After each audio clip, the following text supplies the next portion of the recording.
সেজদার থেকে উপকারী এবং আল্লাহর কাছে প্রিয় অন্য কোনো আমল নাই। সবচেয়ে বড় আমল হলো সেজদা। কোরআন আল্লাহ পাক বলছেন, তুমি সেজদা লাগাও আর আমি আল্লাহর কাছে আসো, কাছে আসো, আমি আল্লাহ তোমাকে টানে আমার কোলে নিয়ে যাব সেজদাতে। এই জন্য আল্লাহ সুবহানাহু ওয়া তাআলা বলেন, মুমিনের বৈশিষ্ট্য আল্লাহ পাককে তুমি স্মরণ করো। এই জন্য নিরিবিলি বসে বাবা একটু আল্লাহর জিকির করবা, দেখবা আল্লাহর জন্য একটু মায়া আসবে। নামাজ পড়তে তোমার মনে চাইবে, আহা আমি আল্লাহকে তো ডাকলাম, আমি কেমনি নামাজটা ছেড়ে দিই। নামাজের সময় হলে তুমি যত ব্যস্ততা হোক না দৌড়ে যায় তুমি নামাজটা পড়বা। আলু ক্ষেতের পাশে বসে থাকবা, যদি হাজারো ব্যস্ত থাকো অজু করে সেখানে হলে তুমি নামাজ পড়ো, ওইখানে একটা কিছু বিষয়ে তুমি আল্লাহকে সেজদা দাও। এটা আল্লাহ পাক এই মুমিনের জন্য বৈশিষ্ট্য যে মসজিদ ছাড়াও যেখানে সে নামাজ পড়বে আল্লাহ নামাজ তার কবুল করবে। মসজিদে শুধু যেতে হবে তা নয়, কৃষক মানুষ আছে, ব্যস্ত মানুষ আছে, ওইখানে সে নামাজে দাঁড়িয়ে গেছে। আল্লাহ পাক বলে, দেখো আমার গোলাম আমাকে ভুলে নাই, এই জন্য আল্লাহকে সেজদা দিব না। এই জন্য আল্লাহকে সেজদা দিতে হলে একটু আল্লাহর জিকির নিরিবিলি করবে। মদিনার নবীর উপর একটু দুরূদ পড়বা, সাল্লাল্লাহু আলাইহি ওয়াসাল্লাম, সাল্লাল্লাহু আলাইহি ওয়াসাল্লাম। পারবেন এই দুরূদটা? হ্যাঁ, ছোট্ট দুরূদটা পারবেন না বাবা? বলেন আমার সাথে, সাল্লাল্লাহু আলাইহি ওয়াসাল্লাম, সাল্লাল্লাহু আলাইহি ওয়াসাল্লাম, সাল্লাল্লাহু আলাইহি ওয়াসাল্লাম। এটা একবার পড়লে 10টা গুনাহ মাফ, সাথে সাথে 10টা সওয়াব লেখা হবে, আল্লাহর দিকে 10টা মর্যাদা বেড়ে যাবে। তাহলে আপনি আমি যদি দুরূদ পড়ি, এই দুরূদ পড়লে সাথে সাথে রওজা পাকে পৌঁছবে। এবং এমন কোনো আমল নাই যে আমলটা কবুল হয়েছে বলে তার কোনো সিউরিটি আছে।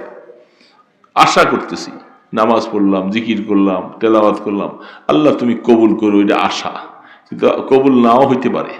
কি বলেন, হইতে পারে না এরকম? আল্লাহ কবুল করবে এরকম কোনো সিউরিটি আছে নাকি? কিন্তু একটা আমল যেটা আল্লাহ কবুল করবেন বলে 100% শিওর, 100-তে 100% শিওর যে আল্লাহ আমল কবুল করবেন, সেটা হলো দুরূদ। দুরূদ আল্লাহ রাসূল বলছেন, আমার উম্মত, হে রাসূল আপনার উম্মত যখন দুরূদ পড়বে আমি এই দুরূদ অবশ্যই কবুল করব। এই জন্য দুরূদ আল্লাহ কবুল করবে। এই জন্য যে কোনো আমল করব আগে পিছে দুরূদ থাকবে, তাহলে এই আমল দুরূদ কবুল, আমলও কবুল। হাদিসের মধ্যে আল্লাহ রাসূল বলেন, কুল্লু মাউলুদিন ইউলাদু আলাল ফিতরাহ আবাওয়াহু ইউহাফিদানিহি ওয়া ইউনাসসিরানিহি ওয়া ইউমাজ্জিসানিহি। আল্লাহ পাক বলে, আমি দুনিয়াতে পাঠাইবার সময় তাদের তকদিরের মধ্যে ঈমানদার লিখছিলাম। দুনিয়াতে আসবার সময় সবাইকে ঈমানদার বানাইয়া দুনিয়াতে পাঠাইছি। আসার পরে মা বাবার পরিবেশে যাইয়া কেউ ঈমানদার থাকছে আর কেউ কাফের মুশরিক হয়ে গেছে। বুঝে আসছে কথা? এই জন্য আল্লাহ পাক বলেন যে আমাকে দোষ দিতে পারবে না, আমি বানাবার সময় তোমার তকদিরে ঈমান রাখছিলাম, তুমি পরিবর্তন হয়ে গেছো তোমার মা বাবার সংস্পর্শে যাইয়া।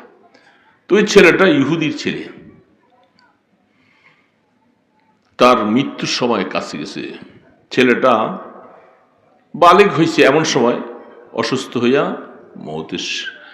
মৌতের বিছানায়। আল্লাহর হাবিব রাহমাতে দো আলম, কত দয়ালু নবী, তিনি খবর পাইয়া ওই ইহুদির বাড়িতে গেছে, সাথে সাহাবারা ছিলেন। যাওয়ার পরে তার শিউরের পাশে রসুল যেয়া বসছে। ইহুদি মনে মনে চিন্তা করছে, আমার ছেলেটাকে মুহাম্মদ দাওয়াত দিতে আসছে। আল্লাহ রসুল পাশে যেয়ে বলতেছে, তুমি কলেমা পড়ো, দুনিয়ার থেকে তো চলেই যাইবা, তোমার মৃত্যু খুব ঘনঘনাটে সময়, তুমি কলেমা পড়ো। ছেলের বাবা ইহুদি এক পাশে বসা, আল্লাহর হাবিব রহমতের সাগর নিয়ে তিনি এক পাশে বসা, মহাসমুদ্র রহমতের। এই প্রস্তাব দিয়েছে। ছেলেটা এখন চিন্তা করতেছে, বাবা এক পাশে বসা, আমি ঈমান আনলে তো বাবা রাগ করবে, সারা জীবন খাওয়াইছে, পালছে, ওষুধ চিকিৎসা দিছে, এখন কি করি? তো একবার বাবার চেহারার দিকে চায়, আবার রসুলের চেহারার দিকে চায়। তো বাবা বুঝছে যে আমার ছেলেটা আসলে মওতের সময় সে ঈমান আনতে চায়। তখন বাবা বলছে যে তোমার ইচ্ছা, আমার কিছু নাই, তুমি যা মনে চাও, তুমি তোমার বাপদাদার ধর্ম থাকতে পারো অথবা মুহাম্মদের কলেমাও পড়তে পারো। ঠিক ছেলেটা ওই সময় সাথে সাথে পড়েছে লা ইলাহা ইল্লাল্লাহ মুহাম্মাদুর রাসূলুল্লাহ সাল্লাল্লাহু। বাস কলেমা পড়া শেষ, মওত হয়ে গেছে। আল্লাহ রসুল খুব খুশি যে আমার একটা উম্মত জাহান্নামী হয়ে গেছিল, জীবনের শেষ অবস্থায় এসে কলেমা পড়ছে, এখন সে জান্নাতি।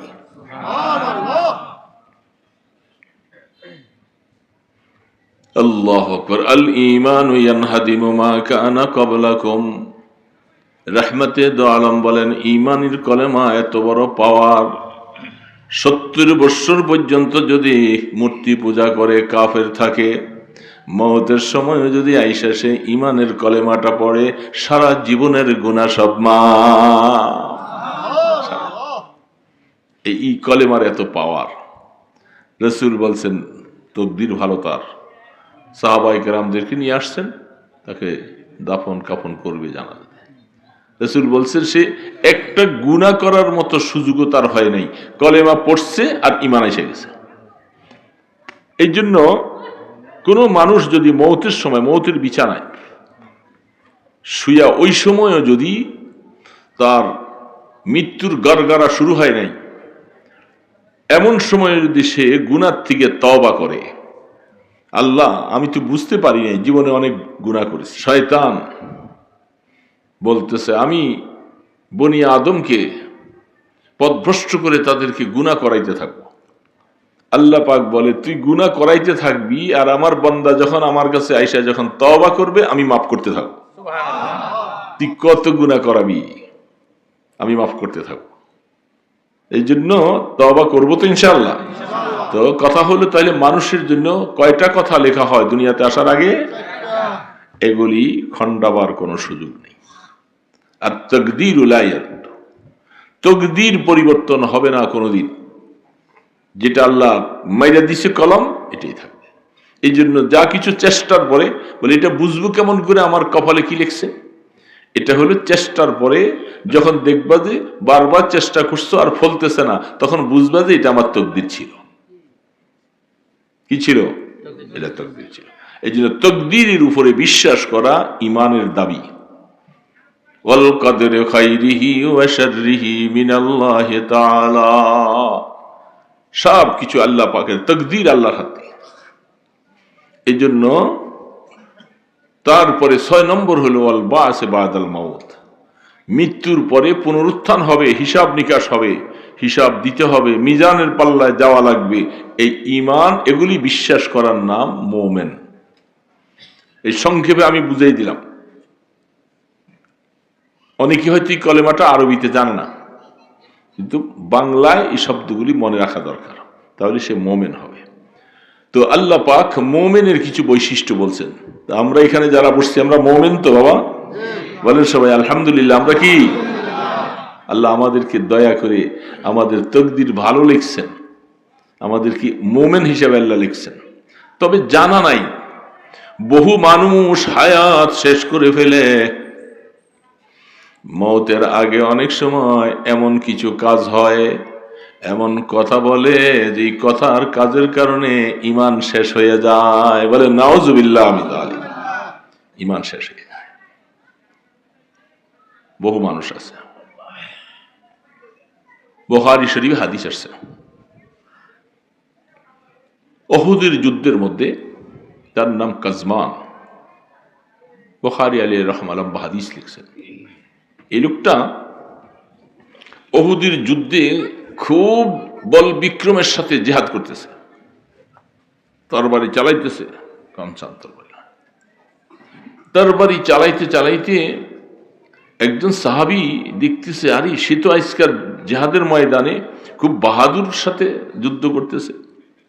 দৌড়ে আয়েশা আল্লাহ রসুলকে বলতেছেন, ওগো আল্লাহর হাবিব, ওই কাজমান নামীয় যে লোকটা, সে আজকে এমন যুদ্ধ করতেছে আমরা কেউ তার সাথে পারবো না, আজকের সওয়াব তো সব সেই পাবে। খুব আশ্চর্য হইসা বললেন। আল্লাহ রসুল ঘটনা শোনার পরে বলেন, ওয়াহুয়া মিন আহলিন নার। সাথে সাথে রসুল বলতেছেন সে তো জাহান্নামী। বুঝলেন ব্যাপারটা? বুঝতেছেন কথাটা? সে কি? অথচ তার কাজ দেখে সাহাবী বলতেছে সে জান্নাতে সবার আগে চলে যাবে। এত কাজ করতেছে, এত ভালো কাজ, জিহাদের ময়দানে খুব বল বিক্রমের সাথে জিহাদ করতেছে। রাহমাতে দো আলমের কাছে আইসা যখন বলল, রাসূল ঘোষণা দিয়ে দিলেন ওহুয়া মিন আহলিন নার, সে জাহান্নামী। বলেন তো এবার সারা দুনিয়া পাল্টাইলে রাসূলের কথার পরিবর্তন হবে? কারণ আল্লাহ রাসূল যা বলছেন আল্লাহর থেকে নির্দেশিত পথে বলছেন। সাহাবী এই কথা শোনার পরে মনটা খুব ছোট হয়ে গেল। হায় হায়, আমি কি বুঝছিলাম, রাসূল কি বললেন। দৌড়ে গেছে, যে দেখে যে সে যুদ্ধের ময়দানে হতে হতে বিপক্ষ দল থেকে হঠাৎ করে একটা তরবারির আঘাত আসছে। আঘাত আসার পরে সে মাটিতে পড়ে গেছে। মাটিতে যখন পড়ে যায় তখন তাকে একজন জিজ্ঞাসা করতেছে, তুমি কোন দলের পক্ষ থেকে জিহাদ করতেছিলাম? সে বলে যে আমি কাফেরদের পক্ষ থেকে, এবং সবাই জানে সে কাফের, সে কাফেরদের পক্ষ থেকে জিহাদ করতেছে। তো কেন আসলা? বলে আসছি আমার বংশের গৌরব রক্ষা করার জন্য। জেহাদের ময়দানে আল্লাহর সন্তুষ্টির জন্য জেহাদ করতে আসে নাই, সে বংশের গৌরব রক্ষা করার জন্য জেহাদ করতে আসছে। একটু পরে যখন বিষের যাতনায় টিকতে পারে নাই, তখন কতক্ষণে রুটা বাইর হবে, সে তরবারিটা এইভাবে বুকের মধ্যে দিয়া মাটির মধ্যে খাড়া করে চাপ দিয়া বাস আত্মহত্যা করছে, শেষ। কিন্তু আল্লাহ রাসূল একটু আগে বলছেন সে কি? জাহান্নামী। ঘোষণা আল্লাহর পক্ষ থেকে চলে আসে, যত ভালো কাজই করুক না কেন, কিন্তু আসলে তার তকদির খারাপ, তার সে ঠিকানা হলো জাহান্নামী। এই জন্য বুখারী আলী রাহমাতুল্লাহ লম্বা হাদিসটুকু লিখেছেন। দোস্ত, ইমানের উপরে শুকর আদায় করতে হবে, অহংকারী হওয়া যাবে না।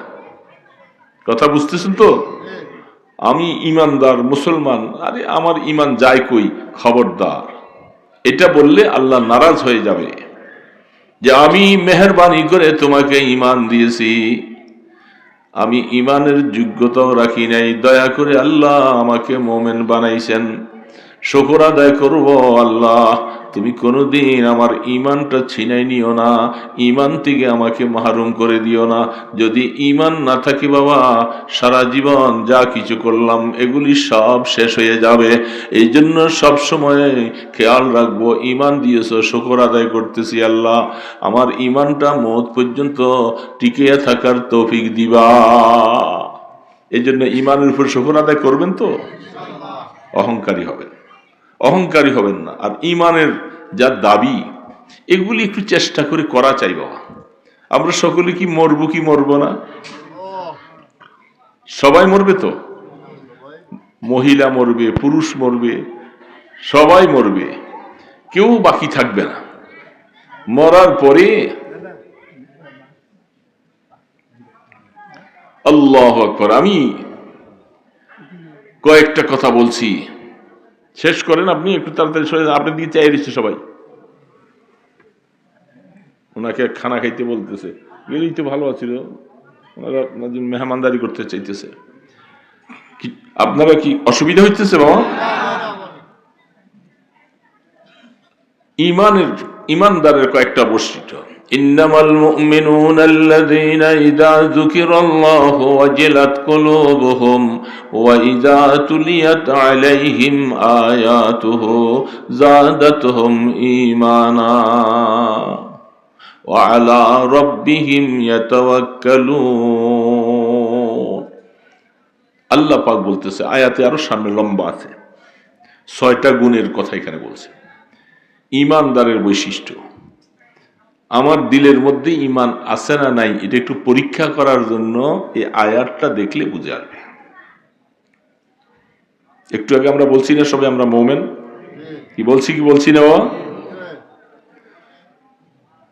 মুমিন ওরা ইযা যুকিরাল্লাহ ওয়াজিলাত কুলুবুহুম, সবকিছু থেকে আল্লাহ তাদের সবচেয়ে বেশি প্রিয়। দুনিয়ার যত কিছু আছে সবচেয়ে প্রিয় কে? বললেন না তো, কে? আল্লাহ বলতে কি শরম হয়? কার নাম বলবো আল্লাহ না বললে? কষ্ট হইতেছে রাত্রিবেলা। সবচেয়ে প্রিয় কে? আল্লাহ। আল্লাহর থেকে প্রিয় আর কেউ হতে, এটা মুখের কথা নয়, এটা বাস্তব দিলের থেকে আসতে হবে। ইযা যুকিরাল্লাহ ওয়াজিলাত কুলুবুহুম, যদি আল্লাহ পাকের আলোচনা হয়, আল্লাহ পাকের নাম আসে, তাদের দিলের মধ্যে মায়া আসতে থাকে এবং দিলটা কেমন জানি থরথর করে আল্লাহর জন্য, আল্লাহকে পাওয়ার মতো তাদের একটা ফিকির চলে আসে, আল্লাহ ছাড়া কিছু বুঝে না। এটা আয়াতের প্রথম অংশ। এখন সবাই বুঝি, আমার দিলের খবর আমি বুঝি, আপনার দিলের খবর আপনি বুঝেন। এটার একটা ব্যাখ্যা আছে, সংক্ষেপে বলতেছি। ইব্রাহিম আলাইহিস সালামের নাম শুনছেন তো? তিনি আমাদের কি হয়? আমাদের পিতা। আদম আলাইহিস সালাম পিতা, তিনি সমস্ত মানুষের পিতা। কাফের, মুশরিক, বৌদ্ধ, খ্রিস্টান যত জাতি আছে সবার কি আদম আলাইহিস সালামের সন্তান দুই ভাগ হয়ে গেছে না? একদল মুসলমান, আরেক দল। আর ইব্রাহিম আলাইহিস সালাম তিনি পিতা, তিনি পিতা হলেন মুসলিমদের পিতা, মুসলিম জাতির। কিছু সমস্যা লাগতেছে মনে হয়। আদম আলাইহিস সালাম, ইব্রাহিম আলাইহিস সালাম পিতা, আবার আমাদের মাইজগান দিয়ে তো একজন পিতা গেছে। হ্যাঁ, হায় হায়, এটা কি মিথ্যা কথা বলে নাই? জাতির পিতা, জাতির পিতা গেছে না? এই কথাটা বলার মতো কারো সাহস ছিল না। এটা বললে তারে অ্যারেস্ট করে গুম করে নিয়ে মাইরে ফেলেছে, অথবা জেলে নিয়ে ঢুকে দিছে। জাতির পিতার বিরোধিতা করা যাবে না। তার ব্যাপারে সমালোচনা করলেও অনেক ব্যাপার, কে সমালোচনা করছে তার নামে মামলা হয়ে যাবে। আলেম ওলামারা করলে এর নামে জঙ্গি নাম দিয়া ওর সাইজ করে দেয়, জেলখানা নিয়ে পিটে। কি করছে কি করে নাই বলেন?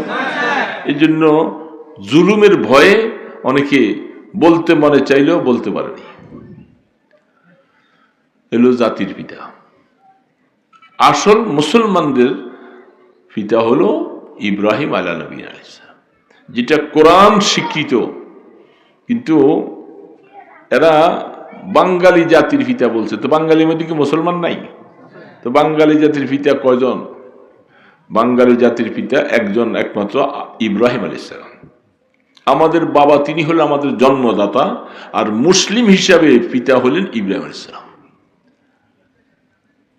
এখন লেখা আছে হাইওয়ে, পদ্মা সেতুর ওই যে এক্সপ্রেস, আব্দুল্লাহপুর, এখানে আমাকে হুজুররা লিখে দিছে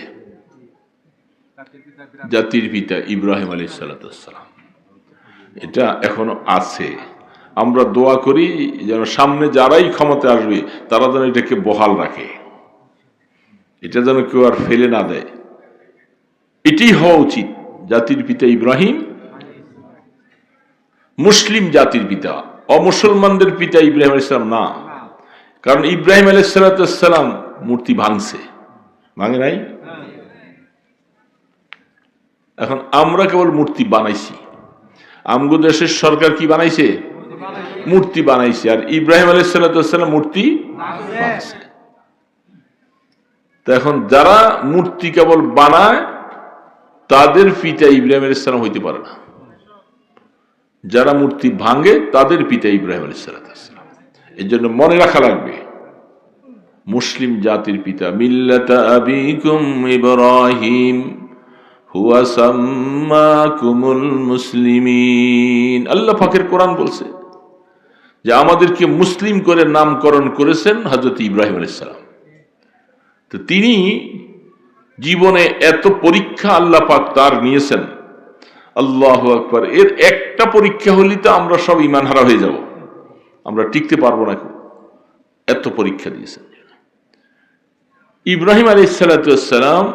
অনেক পরীক্ষা দিয়ে আল্লাহ পাক, আল্লাহর ফেরেশতা জিবরিল আলাইহিস সালাম বলেন, আল্লাহ আপনার ইব্রাহিম আপনার গোলামি করে, ইবাদত করে, তার একটু আমি পরীক্ষা করতে চাই যে আপনার জন্য সে কতটুকু নিবেদিত, আপনার জন্য তার মায়া কত, আমি একটু পরীক্ষা করব।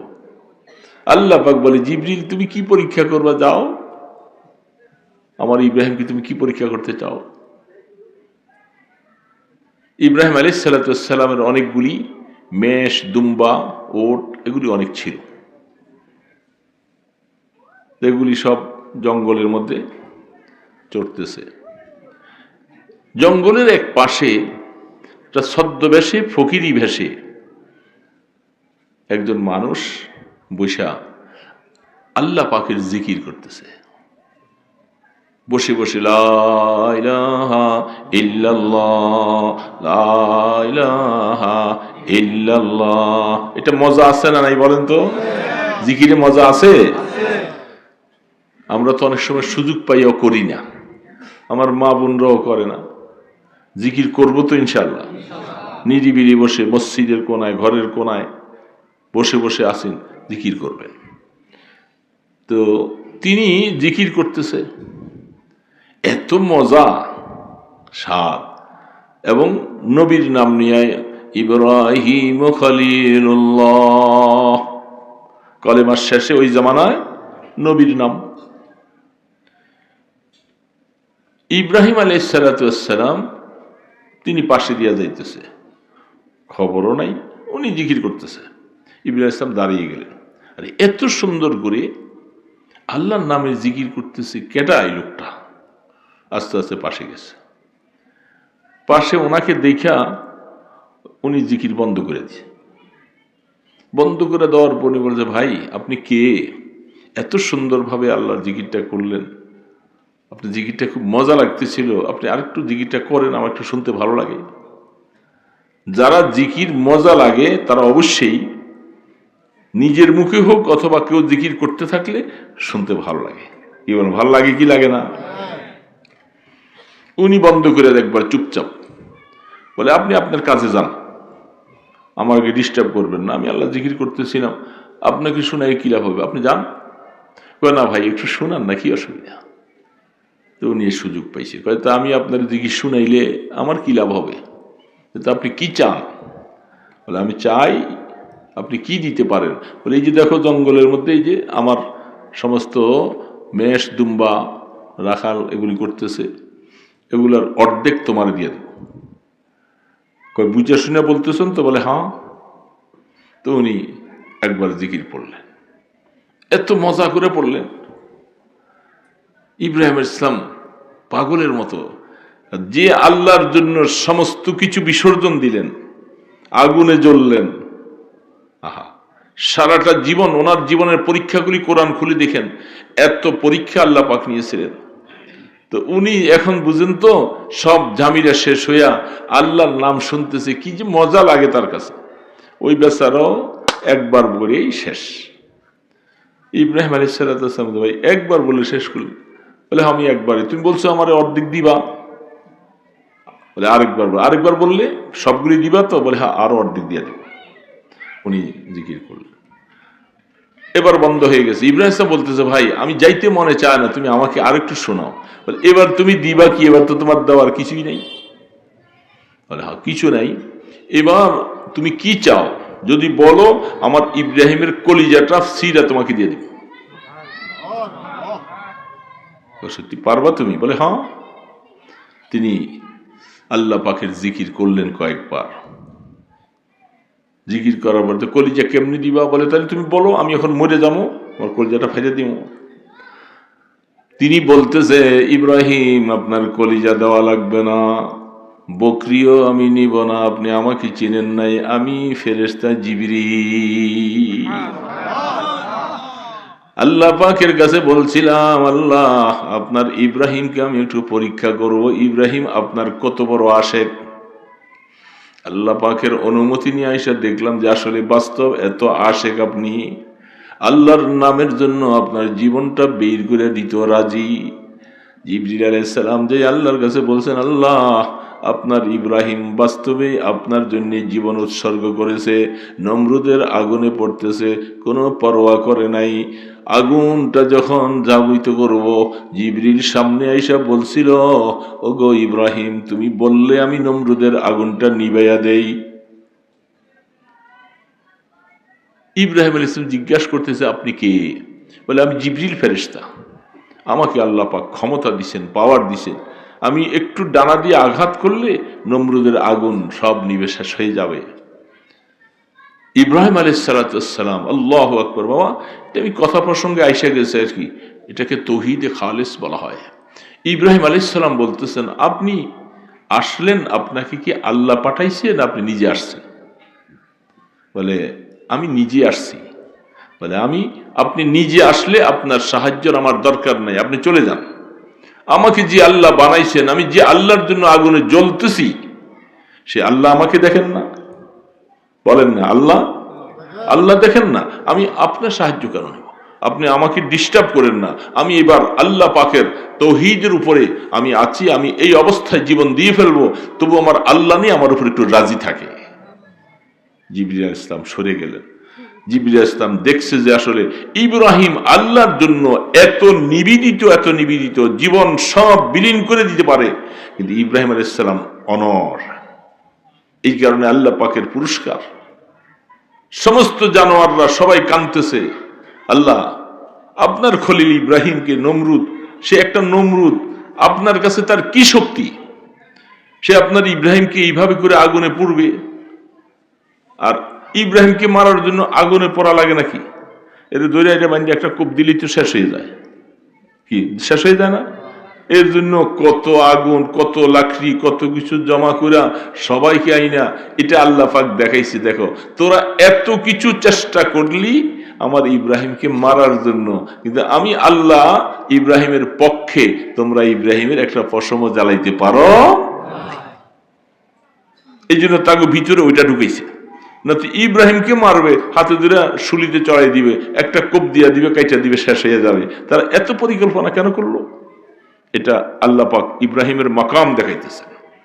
তাকে যে এই মুসলিমের পিতা আল্লাহ পাক বানাইছেন, এটা মাকাম দেখাইতেছেন। এই জন্য ইব্রাহিম আলাইহিস সালাম একটা পশমও নমরুদ পোড়াইতে পারেনি। কি কঠিন তো মশালা! 6 মাস ধাউ ধাউ করে আগুন জ্বালাইছে, আর সেখানে ফালাই দিলেন। এটা কি হিকমত? এটা কি বাবাগুলি কি দুনিয়ার কোন মানুষের সোনা বানের পুঁতি আর কিচ্ছা নাকি? এগুলি কোরআনের কথা, কোরআনের কথা। আল্লাহ পাক এই ঘটনা কোরআনে কেন নাযিল করছে? কেন নাযিল করছে? আমাদেরকে বুঝাইতেছে, এই ঈমানদারেরা আল্লাহর জন্য সব বিসর্জন দিয়ে বলো, যত কিছুই তোমার সামনে আসুক, আল্লাহ পাকের মোকাবেলায় কাউকে তুমি প্রশ্রয় দিবা না। আমার আল্লাহ পাক আমার জীবনের সবকিছু। আল্লাহ পাক আমার পক্ষে থাকবে না, আমি আল্লাহ পাকের গোলামি করব না, ঈমান নিয়ে কবরে যাব না, তাহলে আমি দুনিয়াতে এসে আমার লাভ কি? কি লাভ রে বাবা? কোন লাভ আছে? হিন্দু, কাফের, মুশরিক, বৌদ্ধ এরা আগুনে জ্বলবে। ওরা বলতেছে আগুন দিয়া পোড়াইয়া দিলে বাস শেষ, আর পরজীবনে কোনো শাস্তি। এই জন্য আগুন দিয়ে পড়ে না এরা। ছেলে থাকলে ছেলের দিয়ে আগে আগুন দেওয়ায়। কত নিষ্ঠুর! এটা কি একটা ধর্ম! নিষ্ঠুর কত! নিজের ছেলে বাবার মুখে আগুন দেয়। কি আশ্চর্য কথা! এরপরও সেই ধর্ম নিয়ে বসে আছে ওরা সমস্ত মুসলিমদের এত বেশি দুশ্মন। কত দুশ্মনী তারা মুসলমানদের জন্য করতেছে। ভারতে আমাদের ভাইদেরকে কত নির্যাতন, মসজিদগুলি ভাঙে, সমস্ত কিছু করতেছে, জায়গায় জায়গায় মুসলমানদেরকে হত্যা করতেছে। ওরা তাদের ধর্মটাকেই বড় মনে করতেছে। ভালো যদি আকল যদি আল্লাহ তাদেরকে দিত, তাহলে আমরা এই মূর্তি পূজা করে এই মা বাবাকে আগুনে পোড়াইয়া আমরা এই ধর্ম পালন করতেছি। এটা কোন ধর্ম? যেটার মধ্যে যত রকমের মদ খাইতে পারে, যত রকমের মাগিবাজি করতে পারে, এগুলি হলো তাদের ধর্মের বৈশিষ্ট্য। বাবা, ছেলে, মেয়ে সবাই একসাথে মদ খায়, ড্রিঙ্ক করে, সব নাচতে থাকে একই অবস্থায়। ছেলে, মেয়ে, বাবা সব এগুলি একসাথে শোয়, ভিন্ন আলাদা তাদের ইয়েও নাই। এই জন্য এদের পূজাগুলোর মধ্যে অনেক সময় মাঝে মধ্যে আমরা আশপাশে দিয়ে আসতে থাকলে দেখি কি আশ্চর্য, কি বকাটে ছেলেবেলেগুলি তাদের সাথে মেয়েগুলি যেভাবে থাকে। ওই আসতেছিলাম ওই দিন গাড়ি দিয়া, তারা কি করে এগুলি ভাষায় বলা যায় না। মেয়েগুলার উপরে কিভাবে করে তারা আক্রমণ করে, কিভাবে করে তাদের শরীরের মধ্যে হাত দেয়, টাচ করে। এগুলি এটা ধর্ম, এটা দিয়ে তারা পূজা করে। এটা কি কোন ধর্ম হতে পারে? এই জন্য মুসলমান ভাইরা বোঝার দরকার যে ইব্রাহিম আলাইহিস সালাম আল্লাহর জন্য নিবেদিত সবকিছু। আল্লাহর জন্য সবকিছু তিনি বিসর্জন দিয়েছেন। এই জন্য আমাদের কথা হলো মুমিন বৈশিষ্ট্য এটা, ইন্নামাল মুমিনুনা আল্লাযীনা ইযা যুকিরাল্লাহ ওয়াজিলাত কুলুবুহুম। অন্তরের মধ্যে মায়া লাগবে আল্লাহর জন্য। কি বলেন, মায়া লাগে কি লাগে না বাবা? মায়া লাগাবার চেষ্টা করব না তো? আসছেন মেহমান আসছেন, একজনকে জানো কি আসলো, বারবার উঠতেছে।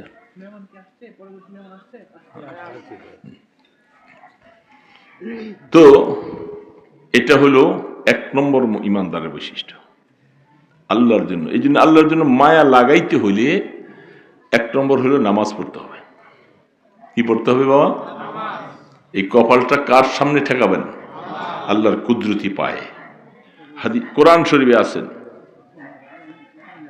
ইয়াউমা ইউদাউনা ইলা সুজুদ, কিয়ামতের ময়দানে আল্লাহ পাক সমস্ত ঈমানদার কাফের মুশরিক সবাইকে যখন উঠাবে, আল্লাহ পাক বলবে, তোরা আমাকে দুনিয়াতে সেজদা করছিলি? তো সবাই বলবে, হ্যাঁ আল্লাহ করছি। সেদিন তো মহাবিপদ, উপায় নাই। আল্লাহ পাক বলে, আচ্ছা দেখি যারা দুনিয়াতে আমাকে সেজদা করছো, তারা এখন ময়দানে হাসরে আমাকে একটা সেজদা করে দেখাও দেখি। সুবহানাল্লাহি ওয়া বিহামদিহি। যারা দুনিয়ার মধ্যে আল্লাহকে সেজদা দিয়েছ, আল্লাহ রসুল বলে, কোরআনে আয়াত তাফসীর করে দেখো, এরা সাথে সাথে সেজদার মধ্যে পড়ে যাবে। যারা কাফের মুশরিক বেঈমান, যারা সেজদা করে নাই আল্লাহকে, এরা সেজদা দিবার জন্য মুমিনদের সাথে চেষ্টা করবে। আল্লাহ তাদের কোমরটাকে সোজা করে দিবে, সেজদা করতে পারবে না, কোমর বাঁকা হবে না, হাঁটু বাঁকা হবে না, সেজদা দিতে যায় পড়ে যাবে, পারবে না। আল্লাহ পাক বলে, পরীক্ষা হয়ে গেল, দুনিয়াতে তোমরা আমাকে সেজদা করো না। বুঝছেন বাবা? বিশ্বাস করেন? কোরআন শরীফ বলছে এটা, ইয়াউমা ইউদাউনা ইলা সুজুদ, যারা অহম সালিমুন, দুনিয়ার মধ্যে সেজদার জন্য বলা হয়েছিল, সেজদা করে নাই, কিয়ামতের ময়দানে পারবে না। আমরা ঈমানদারেরা সেজদা করবো তো ইনশাআল্লাহ বাবা? করবো না সবাই? এই যুবক বাবাজিরা, জমিননগরের মানুষ, সেজদা করবো না ইনশাআল্লাহ? কি অপরাধ দে বাবা? আল্লাহ পাক তোমার কাছে কি একটু সেজদা পায় না? এই খাওয়া দাওয়া, চলা ফেরা, চক্ষু নাসিকা, হাত পা কান সব কিছু আল্লাহ দিলেন, আল্লাহ কি একটা সেজদার মালিক না? এটা বাবা, আমার আল্লাহ কি একটা সেজদা পাইতে পারে না? কেমন করে এত ভুলে গেল আল্লাহকে? কেমনে ভুলে গেলা? যাওয়া তো লাগবে তার কাছে, ভুলে কি করবা? কোথায় যাইবা? পালাবার জায়গা নাই। মৌতের থেকে পালাইতে পারবে কেউ? কেউ পালাইতে পারবে না। মৌতের সময় আজরাইল আলাইহিস সালাম ঈমানদারের রূহ কবজ করবে, জান্নাত থেকে রেশমি রুমালটা নিয়ে আসবে, সুগ্রাণে মুখরিত হয়ে যাবে। আসার পরে বলবে, ওখরুজি রাদিয়াতাম মারদিয়া, হে মুমিন, তুমি আল্লাহর উপরে সন্তুষ্ট অবস্থায়, আল্লাহ তোমার উপরে সন্তুষ্ট, তুমি আল্লাহ পাকের প্রতিদানের উপরে খুশি, তুমি বেরিয়ে আসো। রুহটা গপ করে রেশমি রুমালে চলে যাবে, ফেরেশতা পেছাইয়া আসমানের দিকে উঠে যাবে, আর সুগ্রাণ চতুর্দিকে মুখরিত হবে। ফেরেশতারা বলবে, মারহাবাম বিকুম, মারহাবাম বিকুম। আহ, এত সুন্দর রুহটা কার? কার এত রুহটা? আসমানের গেট খুলে দিবে, সপ্তম আসমান থেকে উপরে সেই রুহটা সেখানে ইল্লিয়িনের মধ্যে নিয়ে পৌঁছাই দিবে। আর কাফের মুশরিক বেঈমান নাফরমান জাহান্নাম থেকে একটা সালার টাট দুর্গন্ধময় নিয়ে আসবে। এটা দেখে রূপ পালাইতে থাকবে, শরীরের লোমকূপের গোড়ায় গোড়ায় রূপ পালাইতে থাকবে। আজরাইল ইসলাম বলবেন, আরে নাফরমান, পালাবি কোথায়? কোথায় পালাবি? এইভাবে চাপ দিয়ে যখন আনবে, আস্তে আস্তে রুটা আসবে, আর পালাবার জায়গা নাই, তখন গপ করে ধরে এমন জোরে টান দিবে, জানটা শেষ হয়ে যাবে, বেরিয়ে যাবে। বলে যে এই জন্য মৌতের কষ্ট কাকে বলে, সেই সময় বোঝা যাবে। একটা জীবিত বকরি উপরে দিয়ে মাথা উঠে, পা উঠাইয়া চামড়াগুলি টানলে যেরকম কষ্ট, এর থেকে বেশি কষ্ট, এত কষ্ট। এই জন্য পালাবার কোনো সুযোগ তোরে নাই বাবা। তো আল্লাহকে একটু সেজদা দিবা না, কই যাইবা? কি করবা দুনিয়াতে বৈশা বৈশা? আল্লাহ কেন পাঠাইছে তোমারে? তোমাকে কি আল্লাহ একটা সেজদা তোমার থেকে আল্লাহ পায় না? হ্যাঁ, তুমি শ্বশুর বাড়ি যাও, ব্যবসায় যাও, ঘুরতে যাও, বন্ধু বান্ধবের আড্ডায় যাও, কম্বল মরু দিয়ে শুয়ে থাকো, সব কিছুই তুমি করতে পারো। তো আমার আল্লাহ কি দোষ করলো তোমার কাছে? একটা সেজদা আল্লাহ পায় না? কত বড় কঠিন দিতে হয়ে গেলি, একটা সেজদা আল্লাহকে দিতে পারো। এই জন্য আল্লাহকে যারা সেজদা দেয়, বিশ্বাস রাখো, আল্লাহ তাদেরকে মাফ করে দিবে। মাফ করে দিবেন যে আমার গোলাম আমাকে সেজদা দিয়েছে। সেজদার থেকে উপকারী এবং আল্লাহর কাছে প্রিয় অন্য কোনো আমল নাই, সবচেয়ে বড় আমল হলো সেজদা। কোরআন আল্লাহ পাক বলছেন তুমি সেজদা লাগাও আর আমি আল্লাহর কাছে আসো, কাছে আসো, আমি আল্লাহ তোমাকে টানে আমার কোলে নিয়ে যাব সেজদা দেয়া। এই জন্য আল্লাহ সুবহানাহু ওয়া তাআলা বলেন মুমিনের বৈশিষ্ট্য আল্লাহ পাককে তুমি স্মরণ করো। এই জন্য নিরিবিলি বসে বাবা একটু আল্লাহর জিকির করবা, দেখবা আল্লাহর জন্য একটু মায়া আসবে। নামাজ পড়তে তোমার মনে চাইবে, আমি আল্লাহকে তো ডাকলাম, আমি কেমনি নামাজটা ছেড়ে দিই। নামাজের সময় হলে তুমি যত ব্যস্ততা হোক না দৌড়ে যায় তুমি নামাজটা পড়বা। আলু ক্ষেতের পাশে বসে থাকবা, যদি হাজারো ব্যস্ত থাকো অজু করে সেখানে হলে তুমি নামাজ পড়ো, ওইখানে একটা কিছু বিষয়ে তুমি আল্লাহকে সেজদা দাও। এটা আল্লাহ পাক এই মুমিনের জন্য বৈশিষ্ট্য যে মসজিদ ছাড়াও যেখানে সে নামাজ পড়বে আল্লাহ নামাজ তার কবুল করবে। মসজিদে শুধু যেতে হবে তা নয়, কৃষক মানুষ আছে, ব্যস্ত মানুষ আছে, ওইখানে সে নামাজে দাঁড়িয়ে গেছে। আল্লাহ পাক বলে দেখো আমার গোলাম আমাকে ভুলে নাই। এই জন্য আল্লাহকে সেজদা দিব না? এই জন্য আল্লাহকে সেজদা দিতে হলে একটু আল্লাহর জিকির নিরিবিলি